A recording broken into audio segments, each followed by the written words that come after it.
Alright, what's up everybody? It's been quite a while since I've done a video on YouTube. Been busy, but wanted to go ahead and do my Game of the Year for 2022 since the year is over.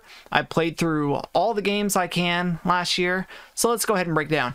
First of all, I want to give a list of all the games that I rolled credits on for 2022. So for that, we'll go ahead and go to Twitter and we'll take a look at all the games I completed. So starting on January 1st, we have Vi on Sega CD. We have Phantasy Star 4 on Sega Genesis. We have Horizon Zero Dawn on Sony PlayStation 4. We have Hellblade: Senua's Sacrifice on Xbox Series X. Plague Tale: Innocence on Xbox Series X. Deathloop on Sony PlayStation 5. Spider-Man Miles Morales on Sony PlayStation 5. Shenmue 3 on PlayStation 4. Late Shift on PlayStation 4, Detroit Become Human on PlayStation 4, Horizon Forbidden West on PlayStation 5. I beat Elden Ring 3 times, once on PC, once on PS5, and once on Xbox. We have Ghostwire Tokyo on PlayStation 5, Trek to Yomi, Xbox Series X, Cadillacs and Dinosaurs, The Second Cataclysm on Sega CD, Returnal on Sony PlayStation 5, Triangle Strategy on the Nintendo Switch, The Quarry on PlayStation 5, Resident Evil 7 Biohazard on PlayStation 5, Resident Evil Village on PlayStation 5, Silent Hill 4 The Room on original Xbox, Teenage Mutant Ninja Turtles Shredder's Revenge on Xbox Series X, Demon's Souls Platinum Trophy on PlayStation 3, Cyberpunk 2077 on Xbox Series X, Observer System Redux on PlayStation 5, Stray on PlayStation 5. Well, I guess I put Demon's Souls twice because I beat it and then I platinumed it. Call of Duty Vanguard on Xbox Series X. Immortals Phoenix Rising on PlayStation 5. God of War on PlayStation 4. Deathloop on Xbox Series X. Spider-Man on PlayStation 5. Fahrenheit on Sega 32X CD. Silent Hill 2 on the PlayStation 2. Now, I played and beat Silent Hill 2 like 6 times, but this is the very first time I ever played on PlayStation 2. And Silent Hill 2 Born from Within a Wish on PlayStation 2. Live a Live on Nintendo Switch. A Plague Tale Requiem on PC. God of War Ragnarok on PlayStation 5. Sonic Frontiers on Xbox Series X. Immortality on Xbox Series X. Callisto Protocol on PlayStation 5. The Evil Within on PlayStation 4.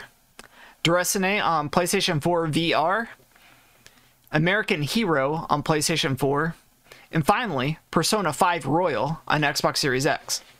And then from there, I was able to whittle down all the games that were released this year that I completed. So for that, we have 14 games. So we have Horizon Forbidden West, Elden Ring, Ghostwire Tokyo, Trek to Yomi, Triangle Strategy, The Quarry, Shredder's Revenge, Stray, Live a Live, A Plague Tale Requiem, God of War Ragnarok, Sonic Frontiers, Immortality, and Callisto Protocol. So from that list, I whittled it down to 6 games, which will be my nominees for Game of the Year this year. So of those games, we have Elden Ring, Immortality, The Quarry, Sonic Frontiers, Stray, and Trek to Yomi. So I just explained a little bit on my methodology on these.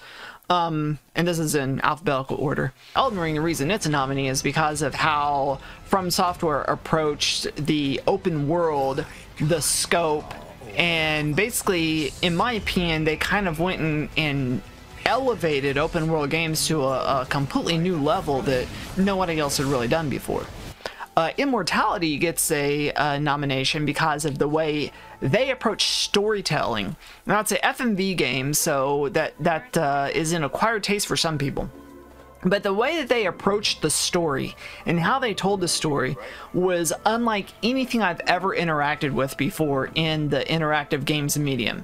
It was just a really original way of storytelling. And so for that alone, I think it gets the Game of the Year. And there was fantastic performances and a really, really captivating story as well. Now, The Quarry gets my nomination because it was just such a fun romp through a horror movie from, you know, yesteryear. I mean, it felt like I was playing Friday the 13th or something like that. It just felt like such a classic feeling horror movie. So that gets my nomination, and the performances were outstanding. I thought the story was decent, and I felt like overall it was just a really engaging, fun story. Sonic Frontiers gets my nomination because they basically kind of took that Elden Ring approach but put a spin on it.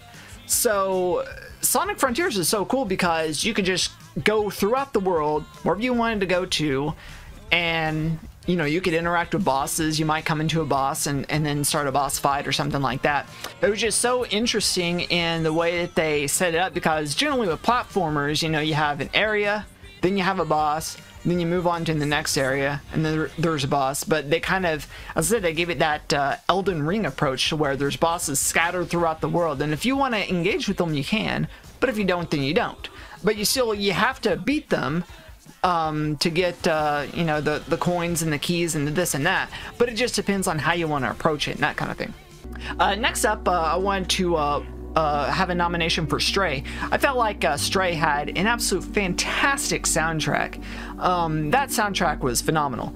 The story was engaging, the graphics were great, the set pieces were all really cool, the way that they were set up. The graphic design was great. I really can't say a bad thing about Stray. It was just great in every measurable metric that there is. And then finally, Trek to Yomi. I want to put that down as my Game of the Year nomination because I felt like it was from a studio I've never really messed with. It was a Devolver Digital published game, but I've never played any other game from Trek to Yomi. But I felt like it was such a really cool way that it was approached, because like the game's in black and white, the game's in you know, 2.4 to 1 aspect ratio, so it felt so cinematic in the way that they approached the game. I felt like the story was highly engaging. I felt like the graphics were really cool, even though it's for the most part it's a side scroller, and I'm not really that big of a fan at this point in my life of like platformers and side scrollers. It was still very engaging. I mean, I had this nostalgic feel like I was playing Shinobi or something like that. It just had that feel to it.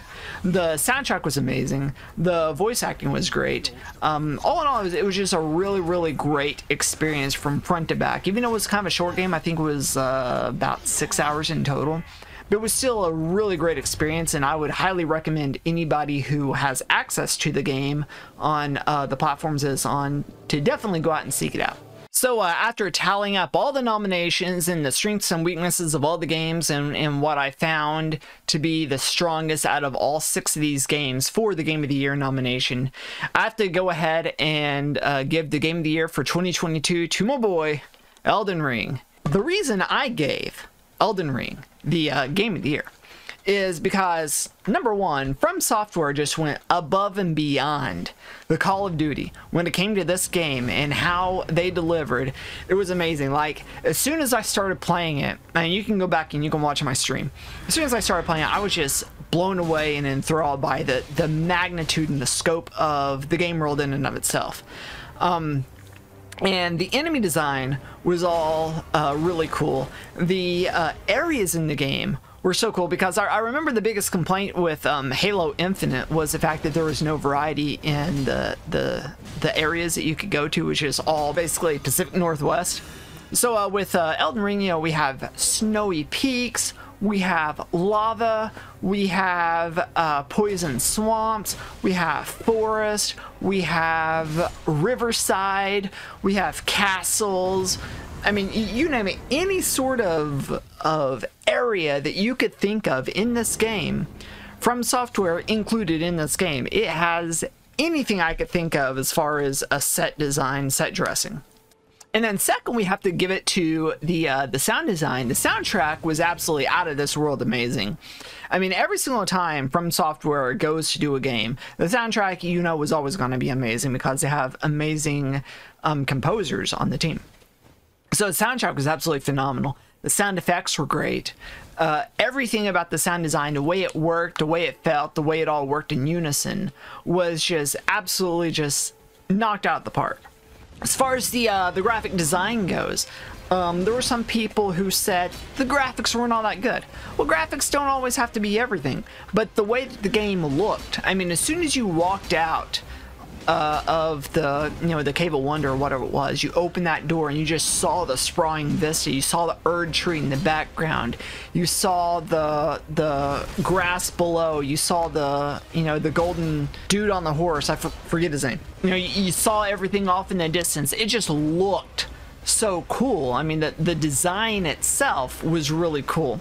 So it may not be, you know, these ultra realistic textures all of Call of Duty or something like that, but the game design in and of itself still looked absolutely phenomenal, and so I have to give them hats off to that. Now, when we're talking about video games, to me, one of the most important things in the game is the gameplay, and From Software always delivers with the gameplay, and Elden Ring is no slouch on that when it comes to that. So the game feels tight. You feel like you're in control. You know, you dodge at the right time, you attack at the right time. Everything just feels so comfortable. Fits like a glove. So as far as the controls go, phenomenal controls. And then when it comes to the actual gameplay in and of itself, I mean, it's just really good gameplay, you know, when it comes to controlling the character, when it comes to executing things, is really strong. And if we're talking about a game, we got to talk about what does the game have to offer as far as time investment. Well, I mean, you know, you could mainline the main story and try to run through it as quickly as possible in probably about 60 or so hours. But if you want to do every single thing there is to do in the game, everything the game has to offer, you know, you could spend close to 130 hours just doing one single playthrough. So the game has a lot to offer, but it doesn't overstay its welcome, because I mean there's a lot of secondary stuff that you can do, but you don't necessarily have to do. So as far as that goes, I know that there's a lot of conversation right now about is bigger better. If bigger is better for you, then this game definitely delivered in spades a lot of content to satiate a hunger and a demand. So all in all, I felt like there was a lot of great games. I felt like God of War Ragnarok was decent. I felt like Horizon Forbidden West was decent. I really was struggling about whether to or to not include Ghostwire Tokyo. But at the end of the day, the 6 games I included, I just had more enjoyment from than those 3 games. I just enjoyed these games more than I enjoyed Ghostwire, God of War, or Horizon. Even though Ghostwire is a really great game, it was a really original concept. So in all, some great games we played last year, and there's going to be some great games coming up this year as well. So right now, it's a great time to be a gamer, and if you have all the platforms, it's even a greater time to be a gamer. So I guess that's all I have for now, so thanks for watching, and peace out.